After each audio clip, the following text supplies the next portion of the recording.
কাজী নজরুল ইসলাম রচিত প্রলয়োল্লাস এই কবিতাটি আমি সারসংক্ষেপ কাহিনী আকারে প্রকাশ করছি। এই কবিতায় প্রলয় বা ধ্বংসকে স্বাগত জানানোর কথা বলা হয়েছে। প্রলয়ের আগমনকে ঘিরে উল্লাস করা হয়েছে। প্রলয় বা ধ্বংসের মধ্যে লুকিয়ে আছে সৃষ্টির বীজ। মহাকালের বা শিবের আগমনের সমস্ত কিছু ধ্বংস হয়ে জীর্ণতা মলিনতা মুছে গিয়ে নতুন সৃষ্টি হবে। শিব হলেন প্রলয়ের দেবতা। একদিকে তিনি যেমন সৃষ্টিকর্তা, অন্যদিকে তিনি ধ্বংসকর্তা। তাই শিবের আগমনকে কবি সবাইকে জয়ধ্বনি দিতে বলেছেন।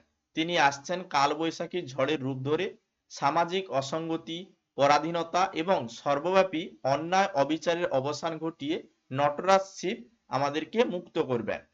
তার আগমনে কবি আকাশে নতুন পতাকা উড়িয়ে রেখেছেন। প্রলয় নেশায় নিত্য পাগল শিব বন্দি ভারতবাসীকে মুক্তি দেবেন। তিনি ভয়ঙ্কর রূপে বজ্রশিখায় মশাল জেলে আসছেন। তার রথের শব্দ শোনা যাচ্ছে। সেই রথের সারথির হাতের চাবুক বজ্রসম। সেই চাবুকের আঘাতে হেস্যার কান্দন যেন ঝড় তুফান ঘনিয়ে উঠেছে।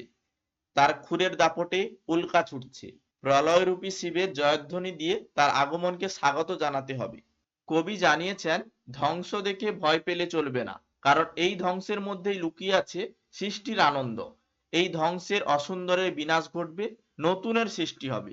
শিব অর্থাৎ নবীন প্রাণ আসছে। অসুন্দরকে ধ্বংস করতে এই ভাঙা গোড়ার খেলায় ভয় পেলে কিন্তু চলবে না, কারণ পুরাতন সব ধ্বংস হলে তবেই নতুন সৃষ্টি হবে। তাই কবি কাল ভয়ঙ্করকে স্বাগত জানানোর কথা, বধূদের প্রদীপ জ্বালিয়ে তাকে বরণ করতে হবে, একথা তিনি জানিয়েছেন। আর সকলকে দিতে হবে জয়ধ্বনি, কারণ কাল ভয়ঙ্করের বেশ আগমন ঘটবে নতুনের। পুরাতন সবকিছু ধ্বংস হবে এবং সৃষ্টি হবে নতুনের। প্রলয়োল্লাস এই কবিতাটি কাজী নজরুল ইসলামের সারসংক্ষেপ আকারে বিষয় যে কাহিনীটা আমি একটি গল্প আকারে প্রকাশ করলাম। যদি তোমাদের ভালো লাগে অবশ্যই লাইক করবে, এগুলো বন্ধুদের সঙ্গে শেয়ার করবে। যদি চ্যানেলে নতুন হও অবশ্যই চ্যানেলটিকে সাবস্ক্রাইব করবে।